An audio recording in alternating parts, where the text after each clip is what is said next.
আসসালামু আলাইকুম। শুরুতেই বাংলাদেশের বিএনপি, জামাত, সাধারণ মানুষ, এমনকি আওয়ামী লীগও সবার কাছে মাপ চাই যে এই ইউনূস যখন তার ক্ষমতায় আসে তারপরে মনে করেছিলাম যে শেষ বয়সে অন্তত বাংলাদেশের জন্য কিছু একটা করে যাবে, যেহেতু তার বিরুদ্ধে শেখ হাসিনা ছিল, সে শেখ হাসিনার বিরুদ্ধে করেছে, নির্যাতিত।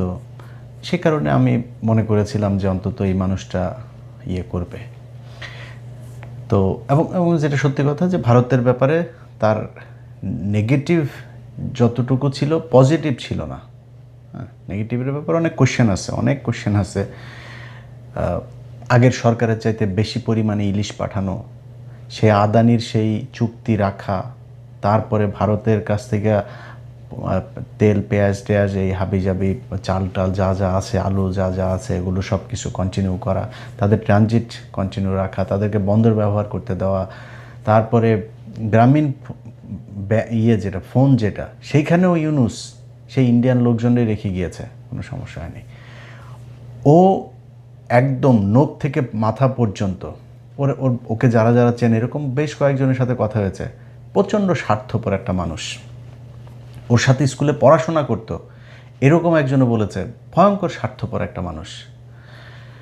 তো তারে আমি আমার মুখ দিয়ে বলেছিলাম যে 5 বছর হোক, 20 বছর হোক, আমার মনে হয় এই ভুলটা বাংলাদেশের বহু মানুষ করেছেন, আমিও করেছি, এটার জন্য আমি ক্ষমা চাই।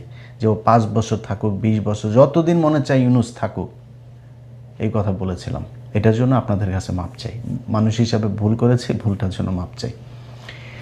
এই বদমাইশ যতদিন ক্ষমতায় ছিল, যত দিন যাচ্ছিল, ডিসেম্বর মাসে ওরে শহর গোষ্ঠী শুদ্ধ পুরা এই ক্যাবিনেটে আপনার ধোলাই দিয়েছিলাম না, আপনাদের মনে আছে না? এই ধোলাই দেওয়ার কারণ কি জানেন? একদম শুরু থেকে দেখেন, সে বাংলাদেশের মানুষের সাথে একদম টোটালি একটা মানে শয়তানি করে গিয়েছে। বিডিআর কমিশন গঠন করলো, কমিশন গঠন করে কমিশন রিপোর্ট দিয়েছে, সে কিছুই করে না। আলেমরা সব জেলে, একজন মানুষের সে ছাড়ায় নেই, বরং সে আলেমদেরকে রাখার জন্য আমেরিকার দূতাবাস দিয়ে সে চাপ দেওয়াইতো। আমেরিকান দূতাবাস বাংলাদেশের ব্যাপারে জানে না। আমেরিকান দূতাবাস এই যে জঙ্গি নাটক শেখ হাসিনা করেছে, তাদেরকে যেভাবে বোঝানো হয়েছে তারা সেভাবেই দেখেছে। এখন তাদেরকে তো বলতে হবে যে এই যে দেখো, আমাদের দেশের জঙ্গি নাটকগুলো এইভাবে শেখ হাসিনা সাজাইতো, এই নাটকগুলো আসলে তাদের আর্টিফিশিয়ালি ক্রিয়েট করা, এই দেশে জঙ্গি টঙ্গি কিছু নাই, বলতে হবে। তো আমি সরাসরি যতজনের এই জামিনের ব্যাপারে আমার সম্পৃক্ততা ছিল, এই মানুষগুলোর ধরেন, আমি প্রথমে অ্যাটর্নি জেনারেল, এর আগেও একটা প্রোগ্রামে বলেছি, সবচাইতে বেশি আলেমদেরকে ছাড়ার ব্যাপারে অ্যাটর্নি জেনারেল আগের, অর্থাৎ বর্তমান যিনি আইনমন্ত্রী আছেন, সবচেয়ে বেশি কাজ করেছেন তিনি। এরপরে সমস্যা করতো ডিজিএফআই। তো ডিজিএফআইয়ের সাথেও পরে সেনাবাহিনীর একজনের মাধ্যমে হইল যে ডিজিএফআই আর তাদের এই জামিনগুলোতে বাধা দিবে না, দ্রুত কারা কর্তৃপক্ষের কাছে গেলেই সাথে সাথে করবে। কারা যিনি আইজি প্রিজন, তিনিও, তার সাথে আমি যতজনের ব্যাপারে কথা বলেছি, তিনি 5 মিনিট সময়ও নেয় নেই। ইলিয়াস ভাই আমি দেখছি, অনেক সময় টেক্সট চালাচালি হয়েছে, ইলিয়াস ওকে দেখছি, জাস্ট ফাইল পাঠাইতাম যে জামিন হয়েছে, 15 মিনিটের মধ্যে ছাড়িয়ে দিত। কিন্তু এদের ভেতরে 2-1 জনের সাথে কথা বলে ওনারা আমাকে একটা কথা বলতো যে ভাই দেখেন, আপনি তো এদের জামিনের ব্যাপারে অনেক করেন, কিন্তু সমস্যাটা হলো আমরা একজনকে জামিন দিলেই, একজন বিচারকের সাথে পর্যন্ত এটা নিয়ে কথা হচ্ছিল, আচ্ছা ভাই আমরা জামিন দিলেই আমাদেরকে প্রেশার দেওয়া হয় আমেরিকান দূতাবাস থেকে, সেখান থেকে যেহেতু আপনারা এই জঙ্গিরে কেন চালেন। এখন আমেরিকান দূতাবাসে বুঝাবে কে? ইউনূসকে বুঝাইতে হবে। ইউনূসের তো সেই ক্ষমতা আছে, সে তার নিজের ব্যক্তিগত প্রয়োজনীয়তা সে 300-400 ইন্টারন্যাশনাল ফিগার, সাবেক প্রেসিডেন্টের দিয়া, তারপরে আপনার Wall Street journal, new York Times, এগুলোতে নিউজ করাইতে পারে, বিজ্ঞপ্তি দেওয়াইতে পারে। ওনার এই ক্ষমতাটা নাই। উনি এই আমেরিকান এম্বাসিকে বলতে পারতো না ডাইকা যে দেখো 2-3টা ঘটনার দেখাই দিলেই তো হইতো, এই যে গাজীপুরে 7টা ছেলেরা মারলো, এই যে জাহাজবাড়িতে, এরকম অনেক ঘটনা আছে, সবকটাই তো হাসিনার তৈরি করা। এটা তো বলতে পারতো যে ভাই এইখানে এই ঘটনাটা এই ছিল, শেখ হাসিনা এইভাবে এটারে বানিয়েছে। কিছু করে নাই। ওরে ওদের মানে বহুত ঠান্ডা হয়ে আছে, কেন আছে জানেন? ইউটিউব চ্যানেল, ফেসবুক সব এই ইউনুস, তারপরে এই যে ফয়েজ তোয়েব টোয়েব এগুলো মিলা ভুলে গেছি মনে করছেন? এগুলো ভুলে গিয়েছি? ফেসবুক পেজ একটা করছেন, 10টা দাঁড় করাইছি, এর মধ্যে 3টা মিলিয়নের উপরে আছে। হ্যাঁ, আরও অর্ধ মিলিয়ন টিলিয়ন এরকম আসতেছে, এগুলি সব দাঁড় করাইলাম আস্তে আস্তে। ইউটিউব চ্যানেলই করছিলেন, ইউটিউব চ্যানেল তো দাঁড় করাইছি আল্লাহর রহমতে, আরেকটা 1 মিলিয়নের দাঁড় করাইছি। হ্যাঁ, সো এগুলো দাঁড় করাইছি এই এই তোদেরকে ধরার জন্য। তোরা এই দেশে যা করে গেছিস, এইটার এই দায় 100 বছর বাংলাদেশকে দিতে হবে। বাংলাদেশের মানুষ 2000 মানুষ জীবন দিয়া এই দেশটা ঠিক করতে চেয়েছিল, বৈষম্য দূর করতে চেয়েছিল। তোদের কারণে সেটা হয় নাই। যত দিন গিয়েছে প্রতিটা ঘটনার সাথে যতই জড়াচ্ছিলাম, দেখছিলাম যে আমার সব জায়গাতে তারা সেই আওয়ামী লীগের এগুলোকেই টেনা টেনা পেঁচা, এরা বলে মব সৃষ্টি করে। কোনো জায়গা হয়েছে এরকম তাদেরকে মানে প্রেশার না দিলে কোনো ঘটনা হয়েছে?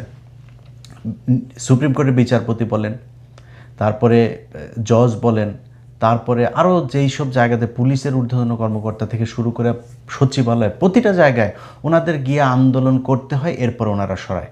আবার ওনারা মব দোষ দেয়। মানুষ যেটা চায় সেটা করলে তো আপনাদেরকে মানুষ দাবি করার দরকার ছিল না, আপনারা করেন নাই, সেই জন্য মানুষের দাবি করতে হয়। এইভাবে চলেছে এবং যত দিন যাচ্ছিল দেখছিলাম যে না, এ তো কোনো কিছুই করে না। সে 1.5 বছরে তার নামে ট্রাভেল এজেন্সি পর্যন্ত নিয়েছে, তার পরিবারের লোকেদের নামে, বিশ্ববিদ্যালয় থেকে শুরু করে সব কিছু তিনি নিয়েছেন।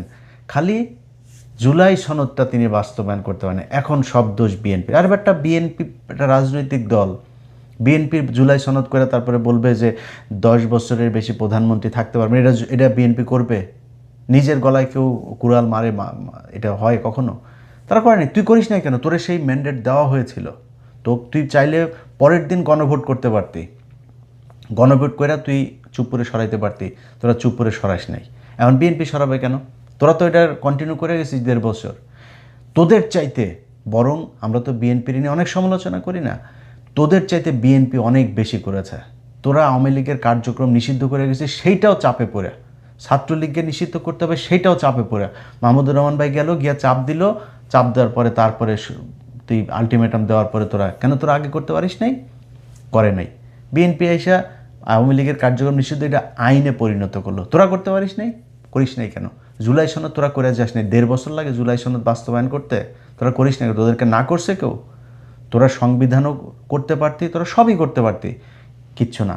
ওরা আইসা লুটপাট করা 3-4টা ছিল, কারোরে কিছু বলেন। আরে ভাই, এত অভিযোগ, আমরা এত বলা বলি করি, এত জায়গা থেকে এত তথ্য প্রমাণ যায়, তারা সরায় না। একটা উপদেষ্টারে পর্যন্ত তারা সরাইল না। এত অভিযোগ এক একজনের বিরুদ্ধে, অভিযোগ প্রমাণিতও হয়, মাপও চায়। উপদেষ্টা নিজে মাপ চেয়েছে, হয়েছে না এরকম?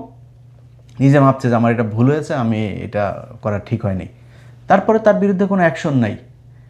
একদম ইউনুস বেছে বেছে বেছে বেছে তারপরে তার এনজিওগ্রাম সরকারের মধ্যে নিজের লোকজনকে নিয়েছে, তোমরা বাবা সবাই মিলেমিশে খাও, আমিও লুটপাট করে খাও, তোমরা আমার কিছু বলো না, আমি তোমাদের কিছু বলবো না। এইভাবে দেশটা চলেছে। আজকে এই ইউনুসের পররাষ্ট্র উপদেষ্টা তৌহিদ গতকালকে একটা কথা বলেছেন, সে আমেরিকার সাথে চুক্তি হয়েছে, সে নাকি জানেই না। বিষয়টা এরকম হয়ে গেল, তৌহিদের বউ রাতে গ্রামে গিয়েছে, গ্রামে তো বাইরে বাথরুম থাকে না, রাতের বেলায় হাগু চেপেছে নাই মুতু চেপেছে, হাগু মুতু করতে বাইরে গিয়েছিল, বদনাটা লোডাটা নিয়ে, আমাদের গ্রামের ভাষায় লোডা বলে, তো লোডা নিয়ে গিয়েছিল, যাওয়ার পরে কেউ একজন প্রোডাকশন দিয়ে দিয়েছে বাথরুমের মধ্যে ধরে। এরপর এসে দেখা যায় তৌহিদের বউয়ের পেটে বাচ্চা, তৌহিদ জানে না। বিষয়টা এরকম। তুই পররাষ্ট্র মন্ত্রী, তো পররাষ্ট্রমন্ত্রী উপদেষ্টা হইয়া তুই জানিস না এক দেশের সাথে হয়েছে।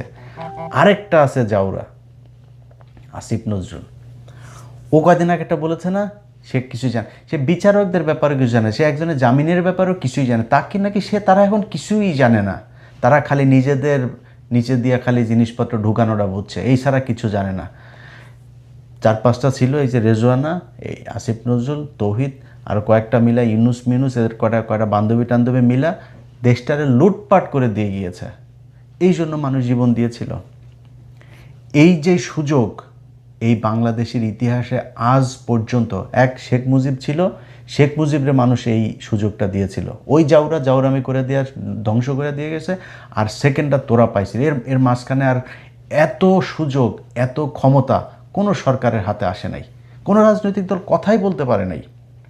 তার কারণে তোদের চাইতে 111 সরকার বহুত ভালো ছিল, কিচ্ছু করে দেওয়া যায় না। আজকে সে বলে সে চুক্তির ব্যাপারে কিছুই জানে না। আমেরিকার সাথে যেই চুক্তি, আমি আমেরিকায় আসি, বাংলাদেশের স্বার্থের বিরুদ্ধে যদি আমেরিকার ইয়েতে যদি কোনো চুক্তি, আমি সেটার বিরুদ্ধে যাব, 100% যাব। কিন্তু তুই জানিস না কি চুক্তি হয়েছে, তুই জানিস না, এইটা কেমনে হইতে পারে? এই জাউরা হইল সবচাইতে বড় জাউরা। এই জাউরাটা সব কয়টা দূতাবাসে আওয়ামী লীগের লোকজনরা টিকায় রাখছে। এই জাউরা, এই যে মুশফিক ফজল আনসারি ছিল না মেক্সিকোর রাষ্ট্রদূত, মুশফিক ফজল আনসারি ভাই এই ইউএনএ একটা পোস্টিং হচ্ছিল ওনার, এটাতে এই তৌহিদ, এই পররাষ্ট্র উপদেষ্টা, সে এটা হইতে দেয় নাই, সে মুশফিক ভাইয়ের এটা হইতে দেয় নাই। এটা মুশফিকের মুতের সমান হয়েছিস তুই। মুশফিক এই দেশের জন্য এই গেল 15 বছর, তার পরিবার, তার বৃদ্ধ বাবা মা, তাদের উপরে যে টর্চার হয়েছে তুই জানিস এগুলি? তুই মুশফিকের পিছনে লাগিয়ে তারপরে তারে ক্ষতি করিস। আর আওয়ামী লীগের লোকজনের ভালো ভালো জায়গায় সব পোস্টিং দিয়ে তারপরে বসায় রাখছে। এটা করে গিয়েছে তৌহিদ। এ হইল নিখাদ এই ইন্ডিয়ান মাল, নিখাদ ইন্ডিয়ান মাল। এটা সে এখন বলে কি, ধরেন সে তারে বাদ দিয়া বাইপাস করে তারপরে ইউনুস করছে। এক বক্তব্যের মধ্যে বলেছে, এইখানকার যে সাক্ষাৎকার, আওয়ামী লীগ 5 বছর পরে আসতে পারে, ওই সামনের নির্বাচনে অংশ নিতে পারে।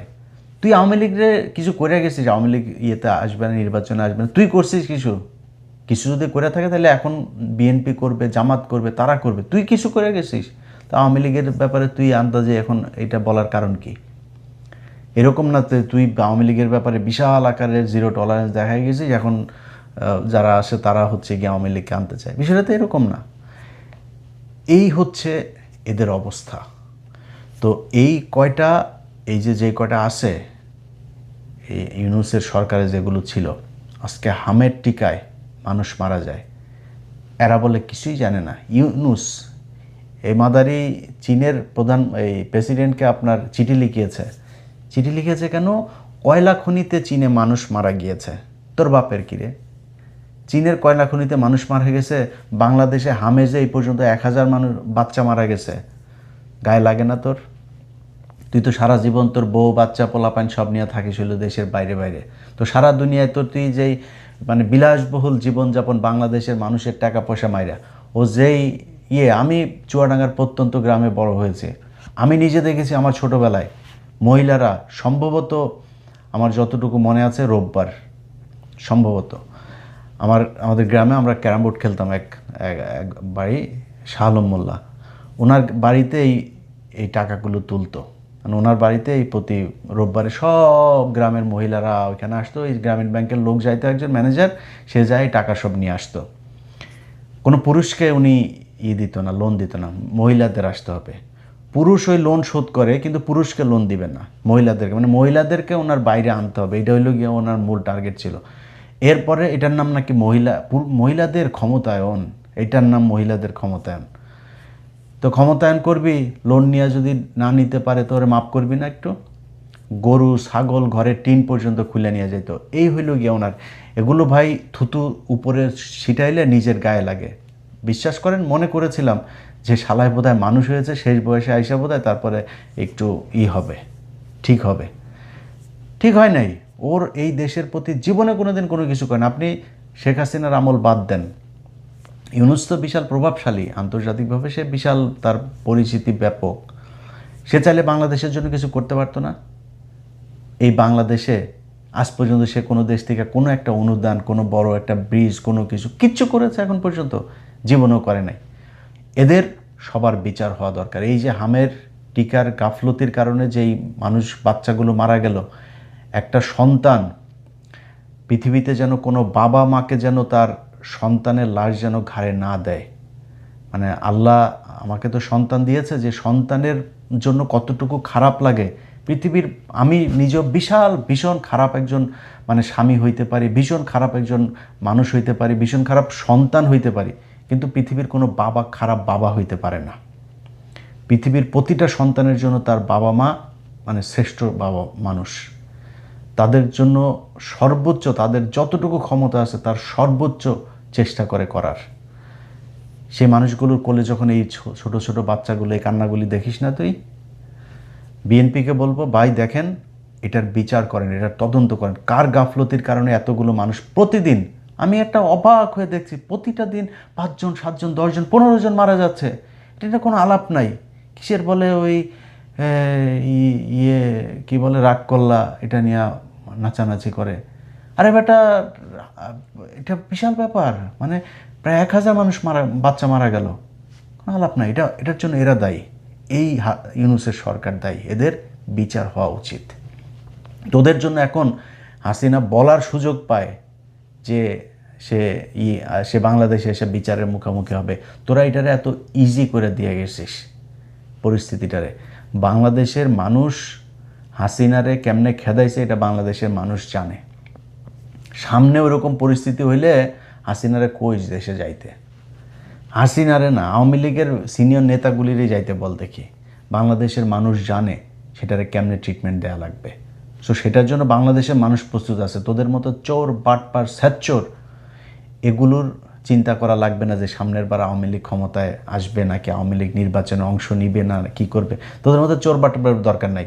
বাংলাদেশের মানুষের সবার কাছে অনুরোধ থাকলো, ইউনূসের এই সরকারের মধ্যে যেগুলো ছিল এই চোর বাটপার, এগুলোরে রাস্তাঘাটে বিভিন্ন সভা সমাবেশ বিভিন্ন জায়গায় কোনো জায়গায় যদি দেখেন না, তাহলে এদের সবাই আদর আপ্যায়ন করবেন। আপনারা হাতে পায়ে যা থাকে এগুলোতে আদর আপ্যায়ন করবেন। এরা মীর জাফর, এই দেশের শত্রু। এরা বাংলাদেশকে 100 বছর সামনে নিয়ে যাওয়া যেত, ওরা 100 বছর পেছনে দিয়ে গেছে। এটার শাস্তি মৃত্যুর পরে পাইতে হবে, মৃত্যুর আগেও পৃথিবীতে ওদেরকে পাইতে হবে। আপনাদের কাছে অনুরোধ থাকবে, ওদের এই প্রাপ্য ওদেরকে বুঝাই দেবেন। আল্লাহ হাফেজ।